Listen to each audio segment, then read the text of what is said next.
My name is Trevor Barnard. Neglected Areas of Piano Teaching may seem a provocative title for a teaching book, but the decision to name it as such was arrived at after much consideration and backed up by a career of playing and teaching in several countries over a period of 70 years. All the material is taken from a series of articles that I contributed to the former American keyboard journal Clavier, its successor Clavier Companion, and the Australian Music Teacher International Journal. I thank these journals for their support in this. My main opening comment would be that over a lifetime of experience, I have perceived that most student amateur pianists are right-handed players, and many professional ones are also. In everyday life, there is nothing abnormal in being either right-handed or left-handed in the course of one's daily activities, but playing the piano is different. It is interesting to note that whilst I have heard many right-handed pianists, I have never encountered a left-handed one. A pianist who has an expressive right hand, yet is non-musically involved in the other hand, is frequently the norm, unfortunately. This follows because the universal approach to teaching is often to place the emphasis on the right hand, with the left hand taking a secondary role. The aim should be constant interaction between the hands in an ambidextrous manner. The problem is easily addressed. For example, in scale playing, just alternate the emphasis between the hands, instead of the right hand dominating throughout. Bach fugues are an excellent training ground in this situation. Another method would be to practice scales cross-handed instead of the normal way. To avoid a mechanical over-rhythmic result, vary the accents throughout the scale, instead of always accenting the tonic note, so that the shaping of notes in a musical way becomes the natural outcome from an early stage. Over-rhythmic playing, where accents often take place at the beginning of bars, regardless of a phrase overlapping a bar line, has the unpleasant result of phrasing being distorted and lacking in smoothness. The chapter on early lessons in phrasing covers this in more depth.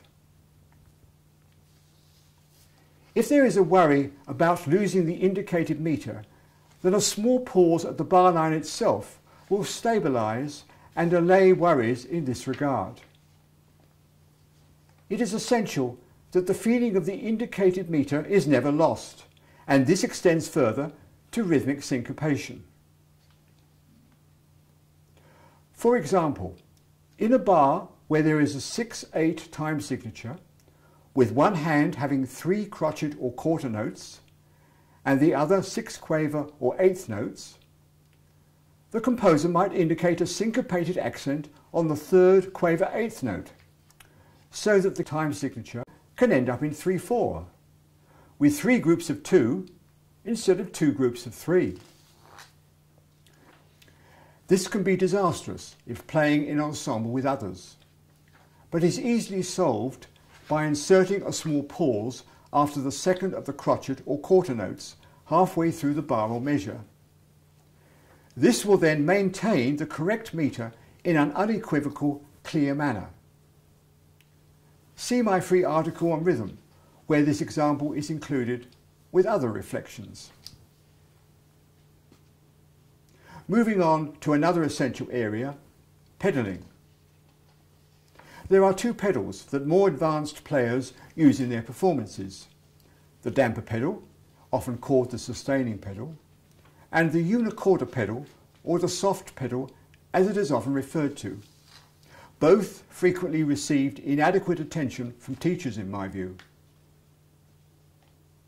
The damper pedal is used to enhance both legato smoothness and tonal colour, and necessitates the correct application of 4 separate techniques in doing so.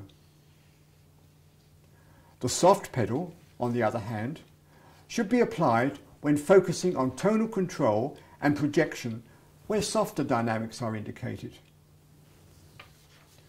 Both pedals often tend to be used in a casual or vague way, thereby inhibiting the quality of performance. In the chapter called How Soft is Soft, tonal projection is further examined in ensuring that musical intentions are satisfactorily conveyed to a listener or audience at all levels of volume, not just those involved in the use of the soft pedal. Keyboard stiffness, a very common problem amongst players at all levels of accomplishment. My chapter on this analyses the shortcoming and attempts to offer a solution that should be within the grasp of most. This includes the execution of octave playing, where a minimum of effort that combines the least possible physical exertion and the ability to consistently implement the necessary speed is the ultimate ideal. Another area that gets bypassed is that of cross rhythms. I frequently hear these either faked or bulldozed through in an incoherent manner. My chapter uses the nocturnes of Chopin exclusively, where there is a cornucopia of examples with a wide range of complexity, starting from the most basic of cross rhythms, that is 3 notes against 2, and proceeding in degrees of difficulty. This need not be an area that evokes so much fear, since a correct method of analysis can easily make cross rhythms something to savour rather than be swept under the carpet. I hope this brief introduction to my book is of some help to potential readers, since the outlined problems are not unsolvable to those wanting to improve their playing. Here's wishing you happy practicing.